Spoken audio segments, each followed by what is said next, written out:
All right, cool. Well then, looks like we are ready to get started. So we'll take a few seconds for everybody to log on to Mentimeter so they can participate in our polls in a few seconds. But first, we can do some quick introductions from all of our panelists for our conversation today on U.S. open textbooks and open education policy. And most importantly, how you guys can get involved in pushing for good government programs to promote open education. So I'll go first. My name's Caitlin Vites, and I'm the higher ed campaign director for PIRG. So that's the Public Interest Research Group. So I work in DC to represent all of our student and citizen members to make college more affordable and especially fight for open textbooks. Reg, do you want to introduce yourself next? Yeah, thanks so much, Caitlin. I'm Reg Lichty. I'm a DC-based education lawyer and have the privilege of working with Spark and other groups on OER policy before the Congress and on Capitol Hill. And our team also does a significant amount of work with state education agencies and school districts across the United States. So thanks for being with us today. Cool. Scott, do you want to go next? Sure. Hi, everybody. I'm Scott Hochberg. I'm based in Austin, Texas, where I do policy advising for OpenStax, mostly in Texas, but also nationally at the state level. Before doing this, I became an OER advocate when I was a member of the Texas legislature, where I served working on education issues primarily over a period of 20 years. And I'm always happy to be here at OpenEd. Awesome. And Nicole, do you want to introduce yourself and then kick off our opening icebreakers? Sure thing. So hi, everybody. You may have seen me around the conference. I'm here speaking in what is my day job, which is as Director of Open Education for Spark, which is an international alliance of academic and research libraries. We work to make open the default in research and education. And I've been working on the issue of open education since I was an undergraduate student frustrated with the high cost of textbooks in the mid-2000s, and have been working on OER policy throughout that time. So excited to dive into the conversation here today, hearing a little bit about how some of you come to policy. So we're going to warm up with just a couple of questions. Oh, that wasn't supposed to happen. If you've never used Mentimeter before, you can take out your phone or open a separate browser and use the QR code, or go to menti.com and enter the code at the top, 4241024. And I'm just going to wait for a minute while I get some thumbs up for people when they're in. We'll use this to ask a couple questions about your experience in policy. I think a lot of times people hear policy and think about it is something that's sort of distant, or something that's hard to change, or something that other people decide. And just want to get a little bit of an understanding of where everybody in the room is at on interacting and thinking about policy. All right. So I see we're getting up there. All right, so there's going to be this bar at the top of the screen as we move forward. So you can always use that information to log into Menti. Ah, there you go. Thanks for putting that in the chat. All right. So for the first question, I just want to get a sense of who is in the room. So, go ahead and enter your state or your country if you're joining us from outside of North America. So lots of US states, Texas, lots of Texas, Virginia in the lead, Michigan, Florida, Utah. These are all states with OER policies. Colorado, Pennsylvania, interesting. Hawaii, hello, good morning. All right, so next up, what is your level of familiarity with the policymaking process? So we have an early lead with doom scrolling. How have you interacted with the policy process? Are you a spectator? Have you, maybe taken some classes in politics or policy in school? I'm an avid political podcast listener, so it's interesting. There may not be as many others. But Schoolhouse Rock for sure. I'm just a Bill. And if you're joining us from, I don't know how global Schoolhouse Rock is, or whether that, I saw we had somebody joining from Edmonton, whether Schoolhouse Rock made it above the border. But it's this video that talks about the US legislative process. It's a cartoon.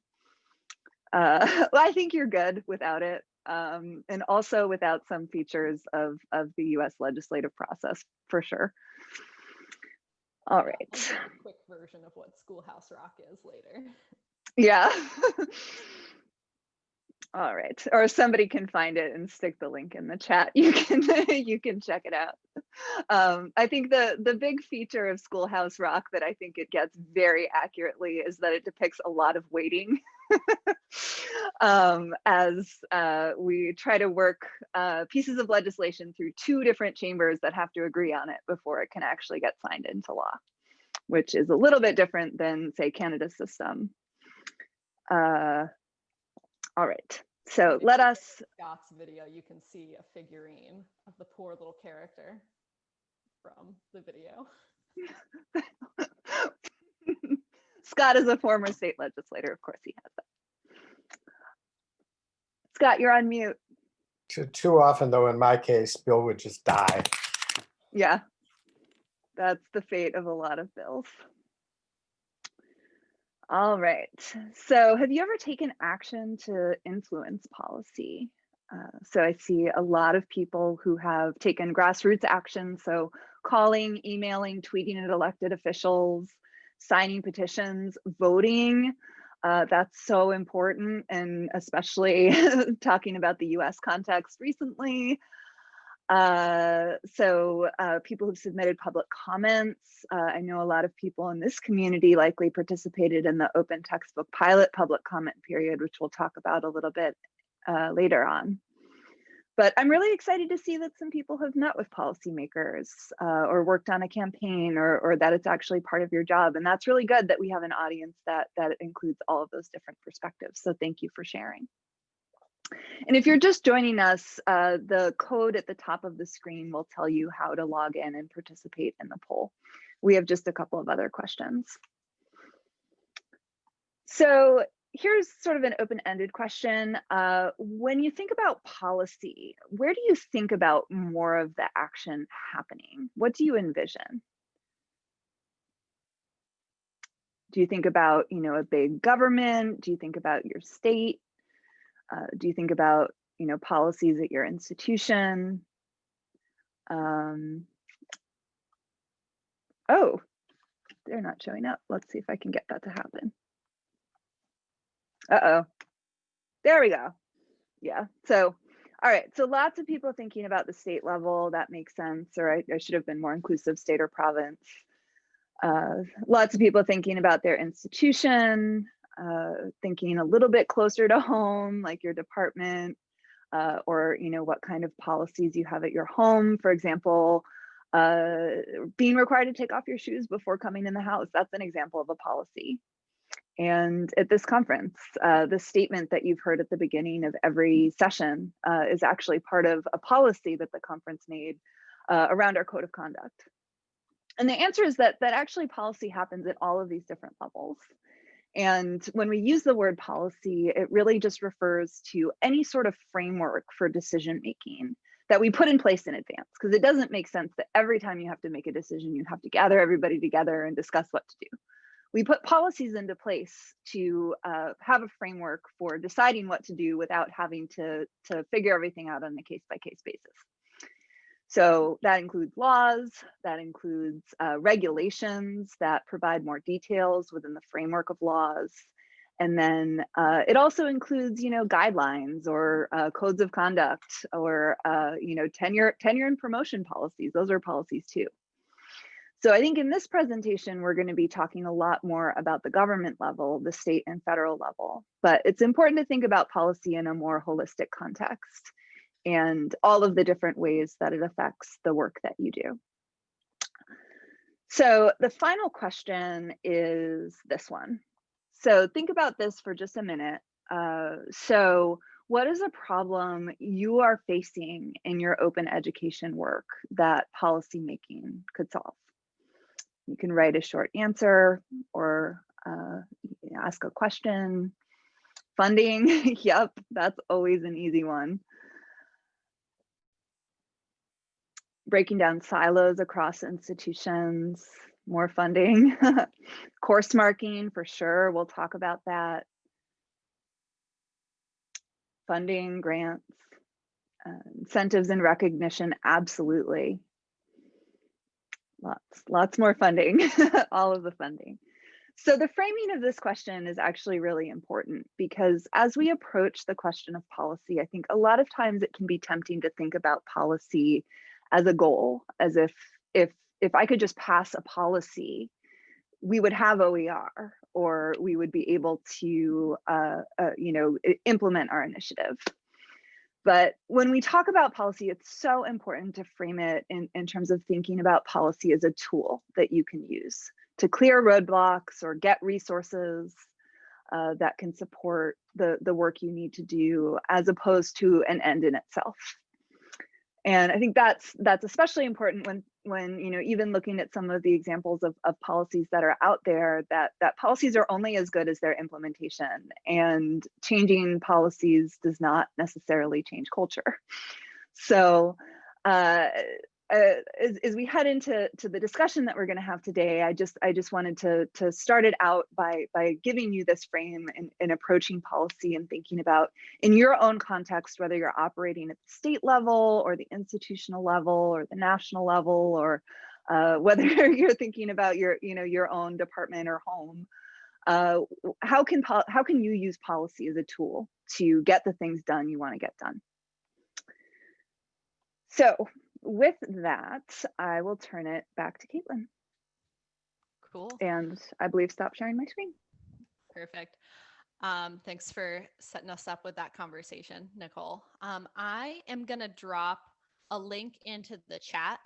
So for this session, we figured instead of looking at a bunch of slides for the rest of the hour, we figured it might be easier for you guys to take notes on your own, following the outline that we made for ourselves. So you have the outline for today's conversation, and feel free to make a copy to write your own notes or follow through to some of the links that we've dropped in that document. See a bunch of you already in there. So I'll kick us off with a conversation on a couple of big items that happened in the higher ed space on OERs this past year. And give a little bit of history and context too for some of those developments. So I think the first thing I wanted to start off with was the U.S. Department of Justice's review of the Cengage McGraw-Hill merger. So Cengage and McGraw-Hill are the number 2 and number 3 publishers in the U.S. So together they would control about 40% of the U.S. textbook market if their plans to merge had gone through. So that was announced in May of last year. And within a couple of months, the Department of Justice began a review of this merger because of that huge market share that these two companies would have. So Cengage and McGraw-Hill had their initial reasons why the merger should go forward as all about student affordability. And, with their forces combined, they would be able to deliver lower cost content to students all across the country and the world.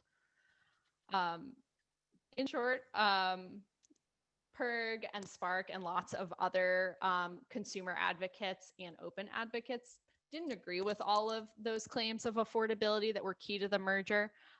So over the course of the past year, and in particular at the end of last summer, as we were approaching last Open Ed, we put in a bunch of letters bringing together a broad coalition of consumer advocates, institutions of higher education, even the bookstore standing in opposition to the Cengage McGraw-Hill merger for the threats that it had to consolidating power in this already broken marketplace. So definitely encourage you to read some of the newspaper coverage of the merger, as well as Nicole's lengthy filing that she put in with the Department of Justice, outlining why this merger of textbook publishers could be damaging to the market. Ultimately, the two companies decided to abandon their plans to merge just a few months ago at the beginning of the pandemic. And while we don't have a ton of clarity on like what their decision was to abandon their plans to merge, certainly the Department of Justice's initial proposal to have them divest a lot of their holdings in order to, come together and not take up too much of the marketplace, what was a contributor. So yeah, Nicole, definitely take a chance to read through Nicole's opposition to the merger, and keep an eye out for a blog from Spark later on this week.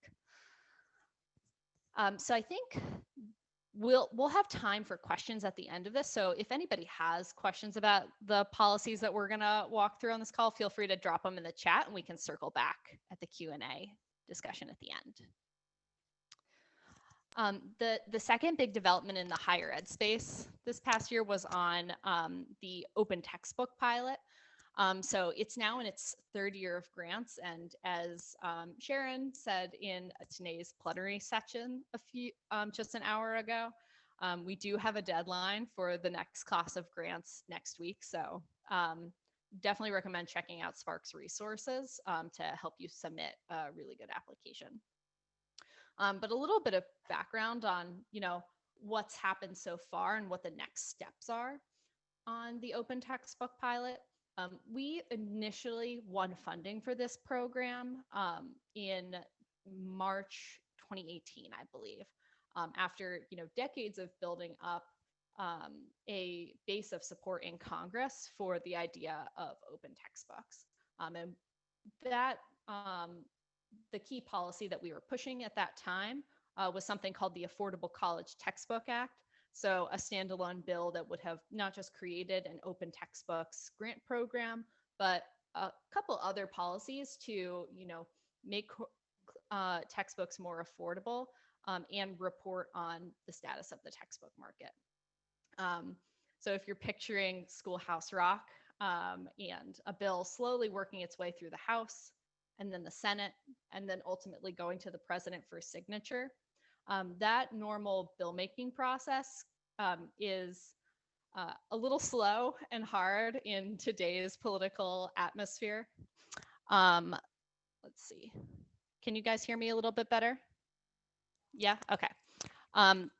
That normal bill making process is a little bit hard in today's political atmosphere. And so there are the main way that we were trying to get funding put through to support open textbook adoption was through a series of one-time funding measures that are part of the federal budget. So in the fiscal year 18 budget, we finally got funding for the initial class of grants. So that was $5 million that ended up going to LibreTexts to support their program. Now, the second time that funding was won for the open textbook pilot, there were some difficulties. The Department of Education did not call a new grant cycle as was originally anticipated, and instead they reviewed applications from previous years.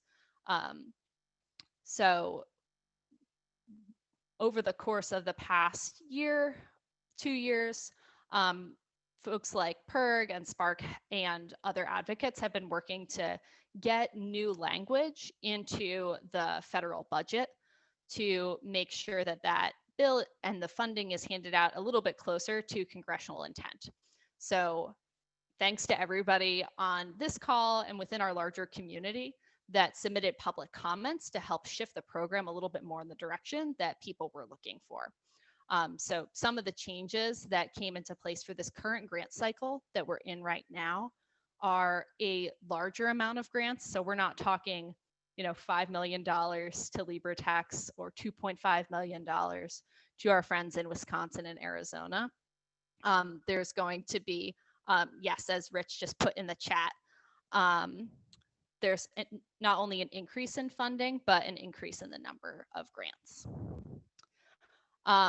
There are a lot of other changes to the program that'll make it easier for folks to apply. So I definitely recommend that you check out the resources at the Department of Education and at the Spark website if you're considering putting in an application. And then while the timeline for passing a budget for the current fiscal year that we're in is still a little bit uncertain, we did get encouraging news yesterday from the Senate. So Senate Republicans released their draft of what the budget should look like for this year.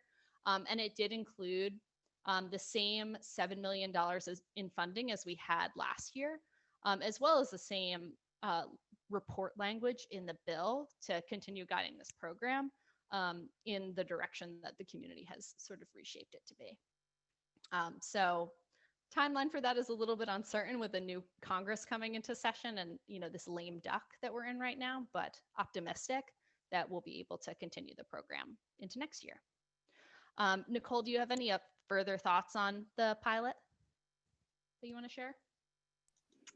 Well, I would just add that the appropriations process is still ongoing, and until a bill is actually passed by Congress, I guess nothing is final. So I think always reaching out to your elected representatives and letting them know that this work is important and this funding available for open textbook action at colleges and universities is something that makes a difference. And it always helps to tweet or email your elected officials to make sure they know that.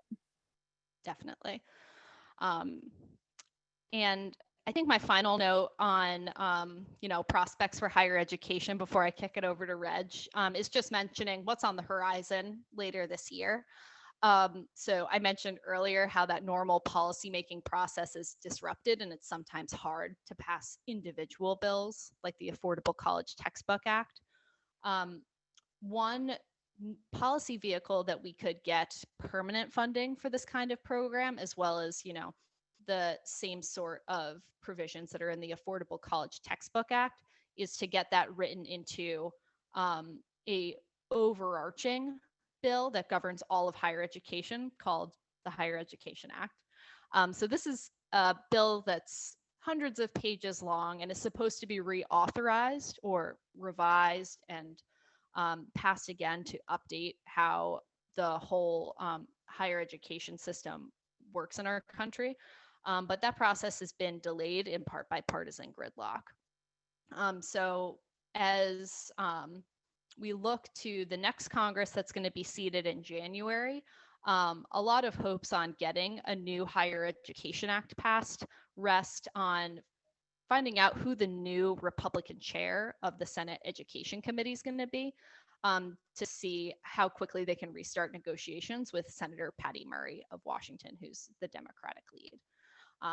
In past drafts of the Higher Education Act that have come through the House, we've seen language in support of open textbooks, which is really exciting.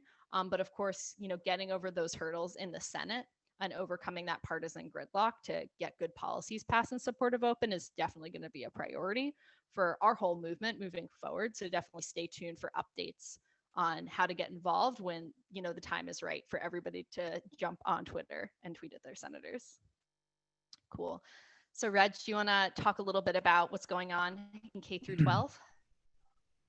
Yeah, thanks so much, Caitlin. And I want to kind of use the Federal Perkins Career and Technical Education Act as a great example of the work that the OER community has done so well. I love the Perkins example because it shows how federal, state, and local work really just connects seamlessly. And if you have an advocacy strategy that is something more than persuading federal legislators, for example, to do something, you can really have a huge impact. It's now been a couple of years since Congress passed the Perkins Act update.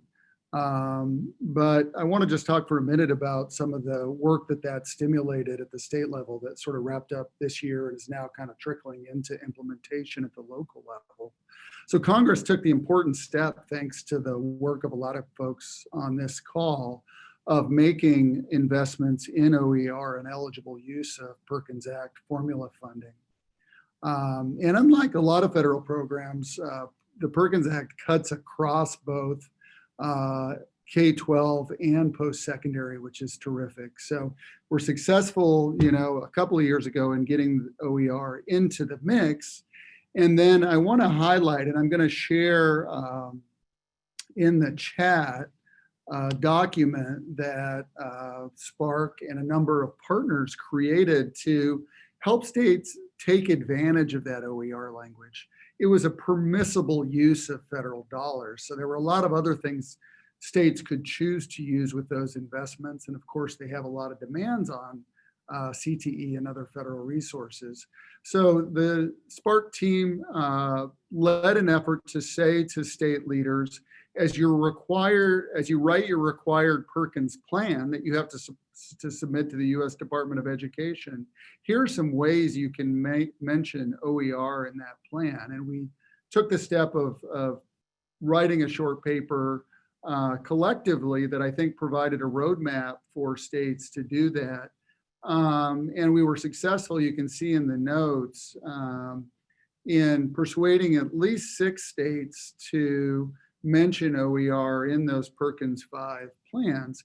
And that's important not only because state leaders saw the value of OER for potentially using state level Perkins resources, but it's also a signal to local leaders, to school districts, and also the community colleges that participate in the program, that that's an area they should consider leading in for their students. So take a look at that paper, and I think it'll give you a better idea of how that federal to state advocacy strategy can really be powerful. And of course, those resources, those state plans, are for a 4-year period. So it lays a foundation, creates leadership examples for other states that I hope this community will take out to your state if you're not on this list of jurisdictions that took advantage of that.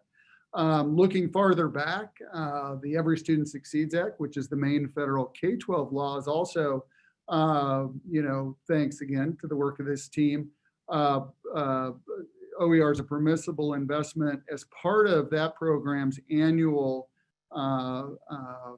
investment in the Student Support and Academic Enrichment Grant, which provides really flexible resources to school districts and state education agencies for enrichment activities, but also investing in digital resources, including explicitly openly licensed digital resources. So just flagging again that, we're trying across the federal footprint in education policy to make OER a core part of how we think about equity and helping students that need a boost. And then kind of looking more prospectively, I think, to the 117th Congress, which will begin next year, we expect, especially in the House, that there'll be a big focus on the American workforce, and that includes updating the Workforce Investment Act, which invests in adult learners, but also in post-secondary and high school programs. And I think it's one of the kind of areas where we have not yet, embedded OER as a concept in the statute. So that opportunity to put OER stamp onto WIA, I think is a great thing for leaders on this call to think about, and persuading members of Congress to be really thoughtful about how workforce programs can benefit from open. So I'll stop there. Thanks, Caitlin, and pass the baton off now to Scott and Nicole. Yeah, so I think you're now, instead of, going through the laundry list of different state bills that have passed recently, we can just talk about some of the big picture trends that we've noted or that we're excited about, and, ideas for people to take action in 2021. So Nicole, do you want to start us off?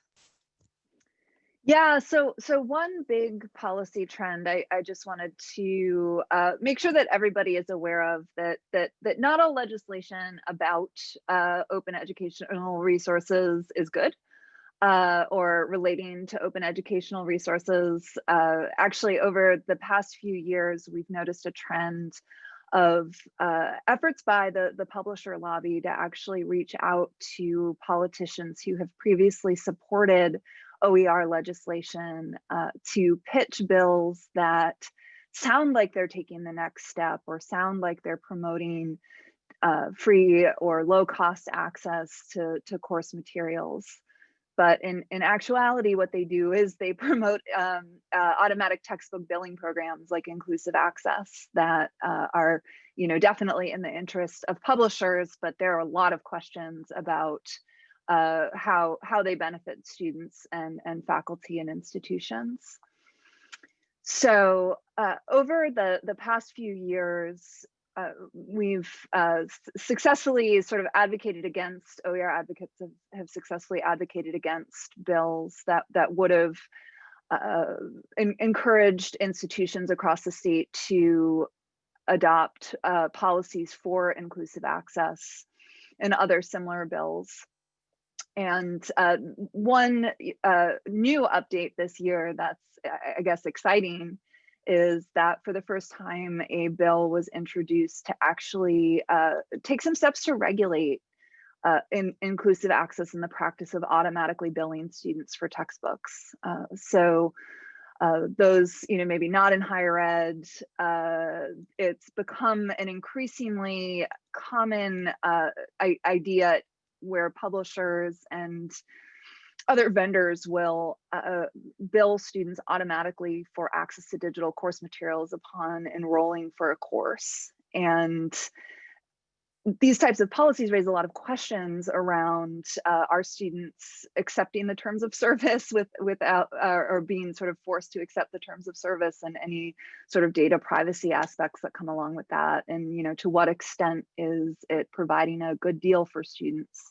I think there are just like a lot of questions about that, and a lot of need for transparency and a structured approach to ensuring that if campuses are going to engage in automatically billing students for the cost of course materials, that it's done so in a way that's accountable and will not end us back up in the same position we're in right now after prices skyrocketed for many decades, creating a massive access gap.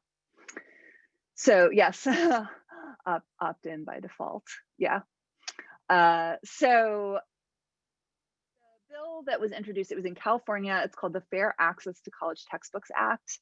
It wasn't, I think, everything we would have hoped for out of a bill, but policies rarely are.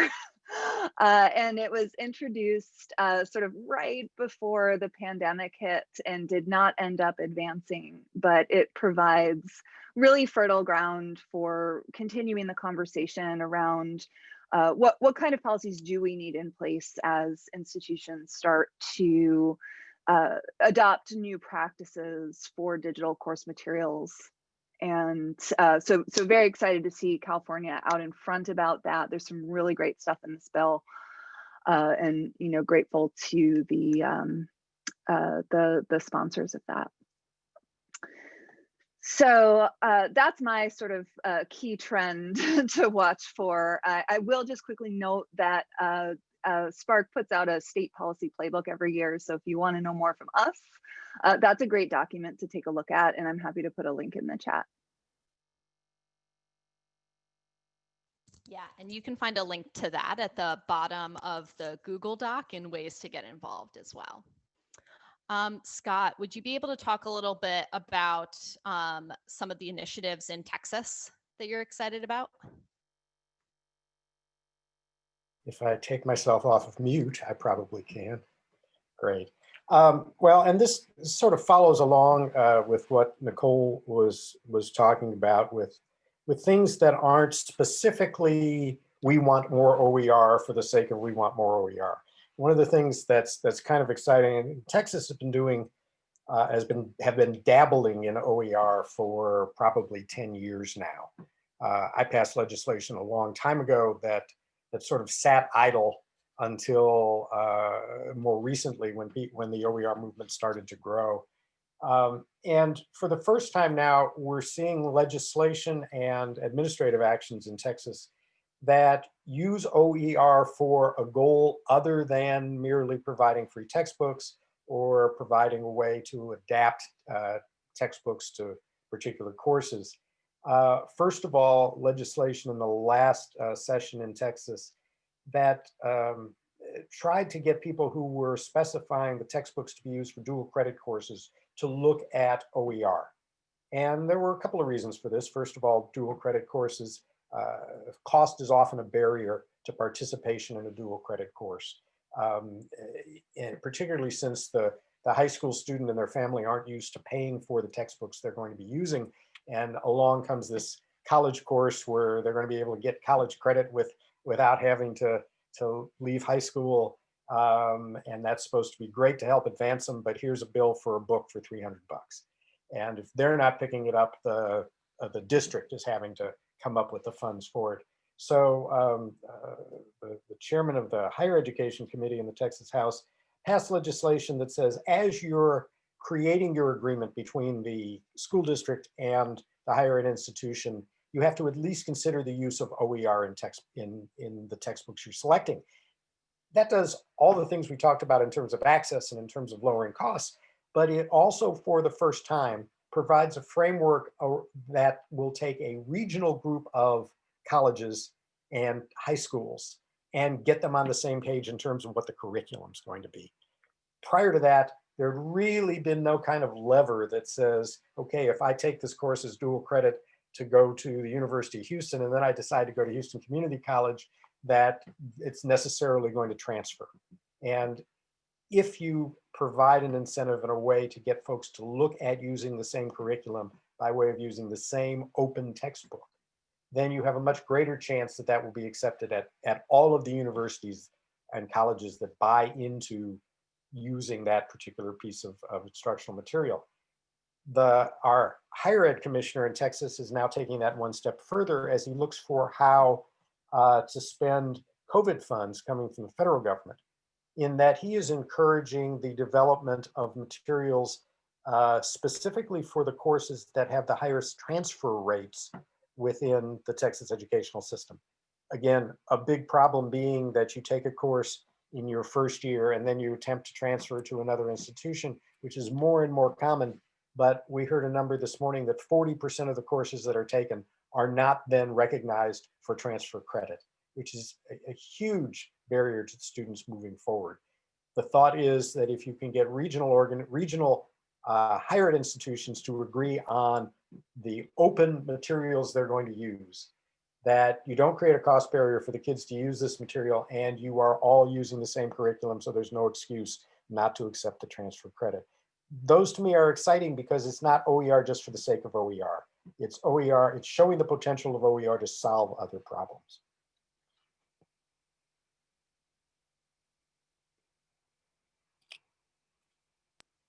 Great. And back to you. Yes, thank you. And we'll have more after a word from our sponsor.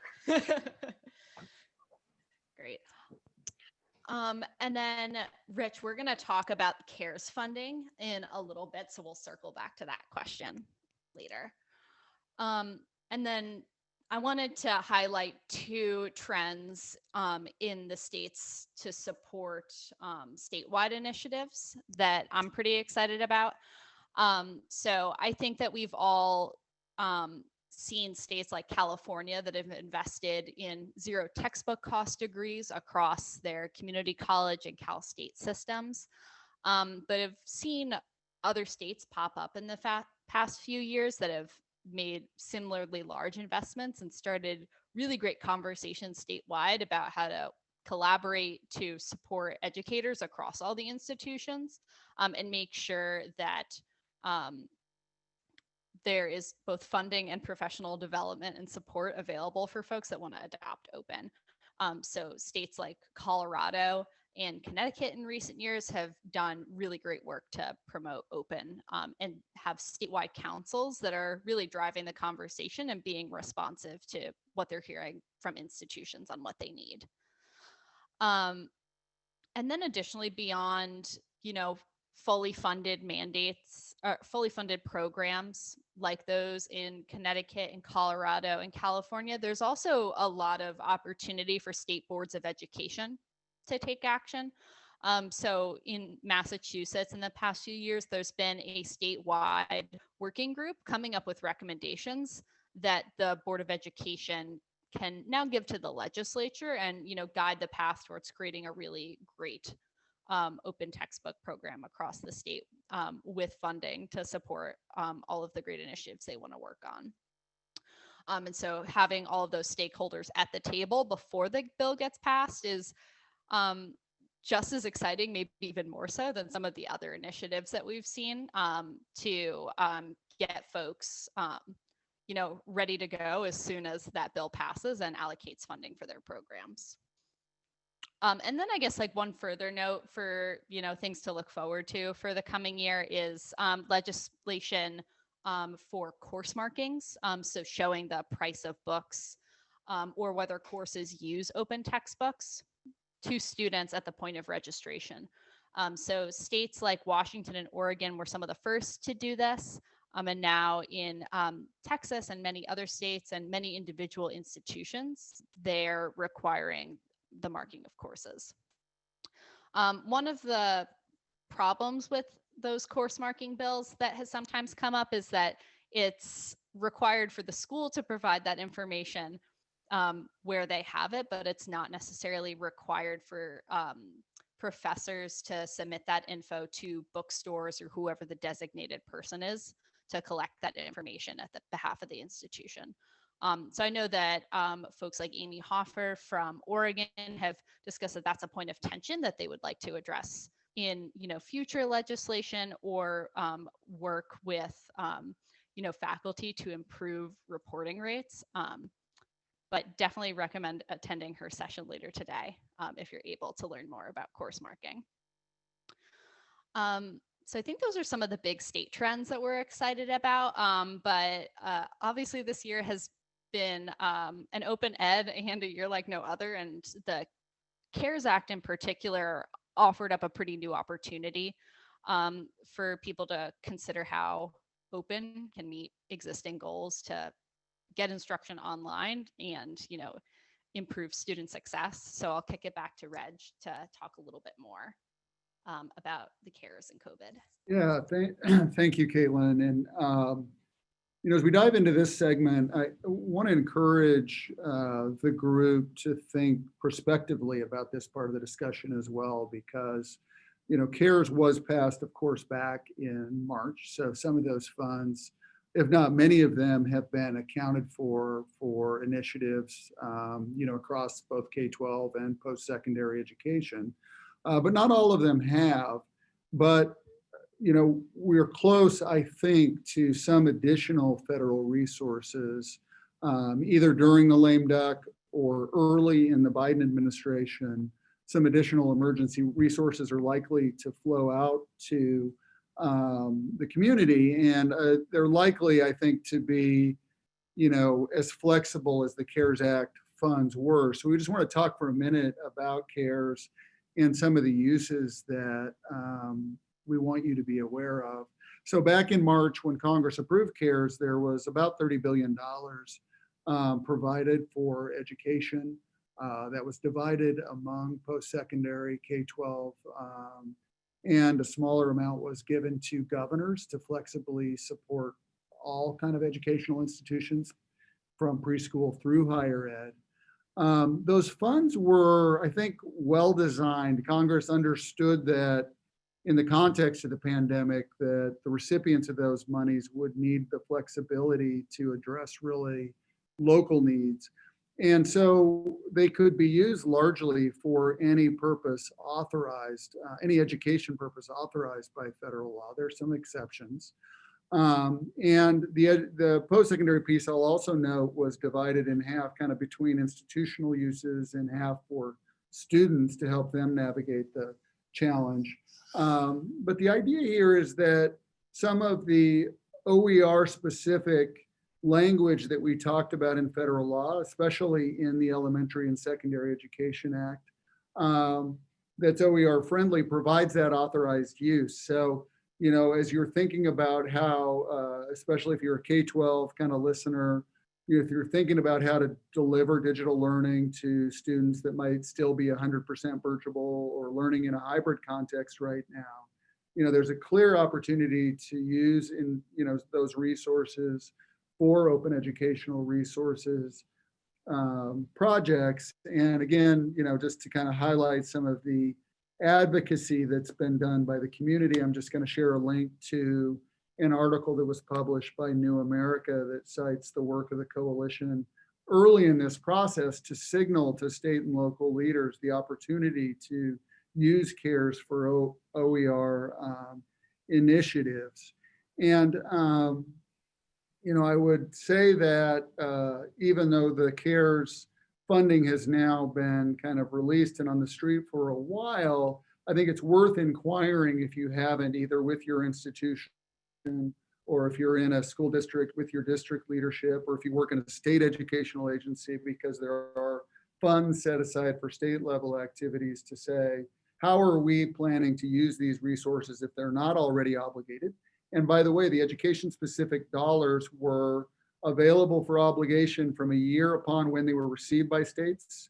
And then, you know, they could be used for another year beyond that. So it's really a long window for using the education dollars provided by CARES. And I think important, you know, if you haven't, again, inquired with your kind of leadership about how your institution or school district's using them, because there might still be an opportunity to make some OER investments.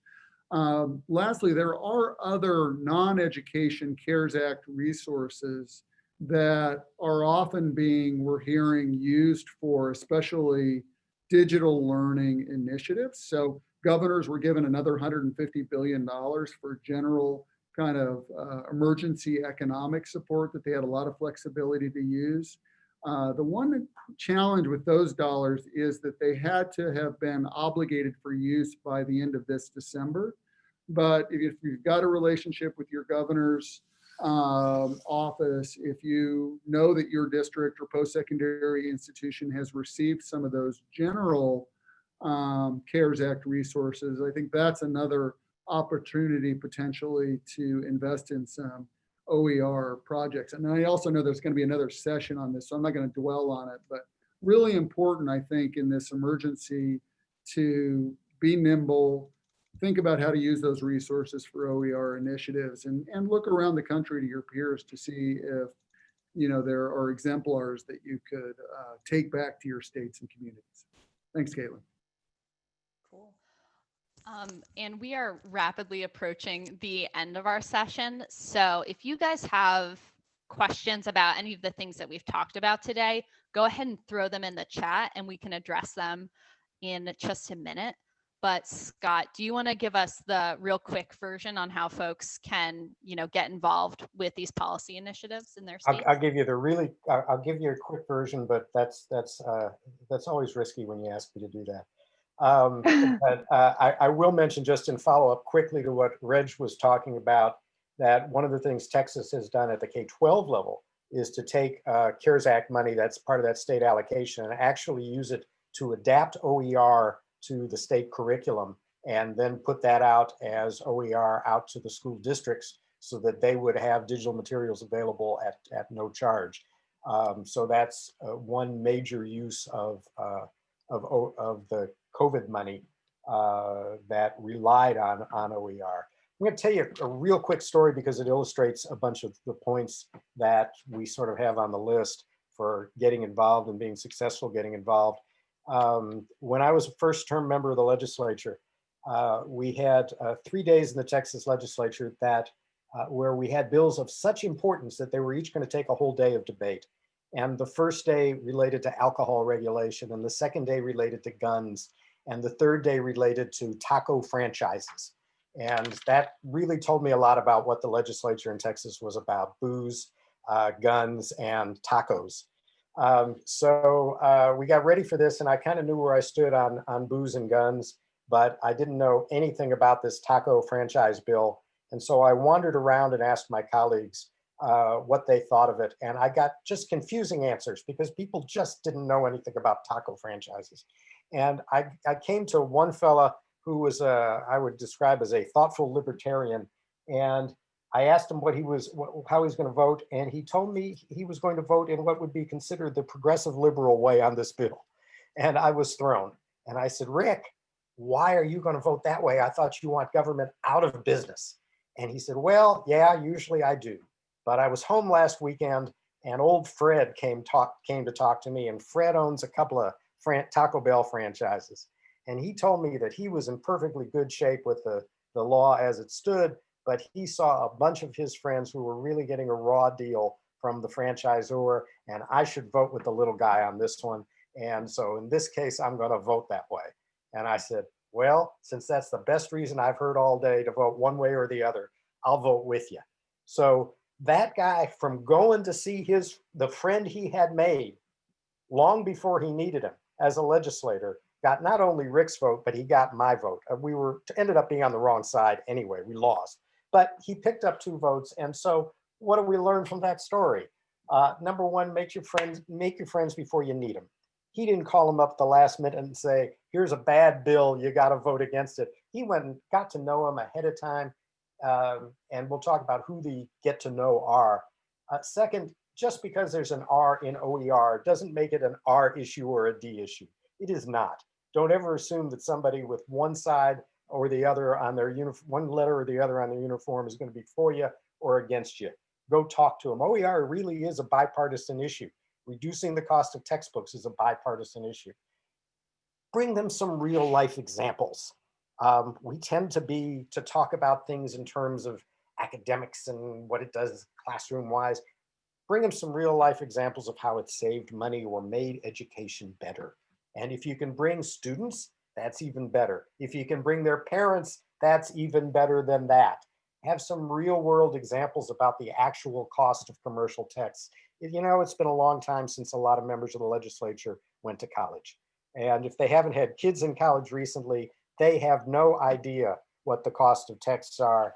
And I mean, I even learned it by knocking on a constituent's door, and that constituent went and got me a pile of books and said, Hochberg, look at this. This just cost me $1,000 for my kid to go to community college. The tuition is only $500. So make sure they know that. And as Caitlin pointed out to me, make sure they understand what an access code is, because we didn't have that back in my day. Who you're going to talk to? Well, obviously, state and federal legislators, the ones who represent you where you live, but also the ones who represent where your school or institution is located. That gives them a vesting in that institution. Talk to alumni of your institution if they're serving in the legislature. That may not be a big deal if they went to a large state school and there are 40 of them, but if you're the only representative who went to Rice University that's serving in the Texas legislature, and somebody comes to you from Rice University, you're going to get in the door, and they're going to want to talk to you because they're not seeing many of their colleagues. Find the chairs of the relevant committees, either higher education or education in general or K-12. Talk to them. You have a right to go talk to them, even if they're not your representatives.